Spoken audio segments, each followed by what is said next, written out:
Arriva believes buses will continue to play a major role in the future development of the country's public transport system. It's leading the way, it says, by delivering frontline services, investing in new technology and working with key partners. As one of the UK's biggest bus operators, Arriva delivers 360 million journeys in the regions every year, with £1 billion of annual turnover. 80% of the routes it operates are run on a purely commercial basis, but the remainder are tenders from local authorities. Arriva says its partnerships with those authorities and passenger transport executives, or PTEs, are crucial to its ongoing success. We're naturally different cultures. Sometimes we see ourselves as having slightly different goals and objectives, and sometimes I think there is a slight caginess there. But I think from what I see, the culture of Arriva is receptive and does encourage relationships, does encourage partnerships. So I think we have a firm foundation. On the back of that, we've restructured the business in order to free up more time for senior people to spend with our local authority partners. And I would encourage, therefore, greater dialogue and fundamental relationship building. In some regions, the company holds monthly meetings with senior management within local authorities and PTEs. It's part of what it calls a no surprises philosophy, enabling greater communication with regional policymakers over decisions. I think it's important that everyone has their say. It's important that people are honest and upfront. And whilst we might not always agree with those decisions, at least we understand the reasons why and what's behind those decisions. We can't do it on our own and they can't do it on their own. So together in partnership, it's about giving people what they want in order to get people out the car and onto the bus. They're very, very good partners. We meet their senior leadership team every 4 weeks. We work on a basis of no surprises. So I tell them what I'm doing and the team tells me what they're doing, so we can advise our stakeholders so there are no surprises, and we're working together really well. Arriva's partnership with the local authority in Cheshire has resulted in the frequency of its service to crew doubling to every 30 minutes.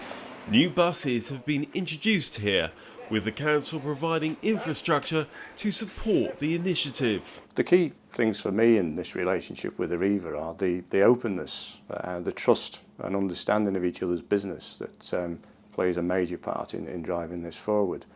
And it's true to say that from time to time we do have our differences, but we go to great lengths to resolve those sensibly, amicably, professionally, and indeed we do that out of the public eye, because the whole thing is about taking this forward so that the public see a unified product at the end of the day.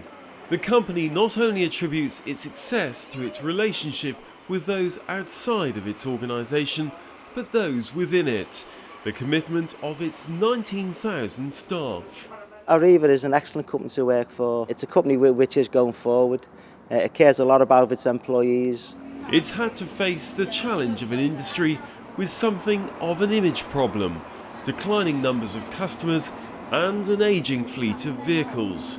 Yet with notable confidence, Arriva has addressed these issues head-on, investing £130 million in its business, improving staff training and adding 950 new buses to its fleet. The latest vehicles have low-level access to make it easier to step on board, are wheelchair accessible and have CCTV for added security. None of us at the moment is sure about what austerity is going to mean in terms of government spending on public transportation. And what I'm therefore very keen to do is for people to think imaginatively and innovatively about local transport needs, local transport solutions in this new world of austerity.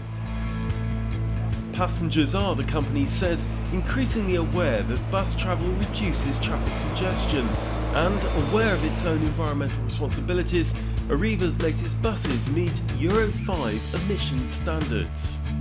Innovations such as EcoManager show drivers when they're burning too much fuel, while the company's M-ticketing application enables customers to pay for journeys and receive tickets by mobile phone, keeping buses, Arriva says, as relevant as they ever have been. Each and every one of us during the course of our lives depend on them. School children, old age pensioners, whatever. And I honestly feel that a lot of people totally depend on the buses. With that sentiment in mind, Arriva is keen to maintain, if not exceed, the 93% level of satisfaction it's recorded in a survey of 18,000 passengers. It believes that bus travel can play a more pivotal role in providing mobility within communities, and says maintaining a customer focus is key to its viability. The biggest business lesson that people should take from the Arriva journey is about operational integrity, understanding that many millions of customers are relying on us day in, day out, not losing sight of that. So yes, new strategic development, new commercial development, great marketing initiatives, they're all important, but in a service delivery business like ours, get the day-to-day basics right.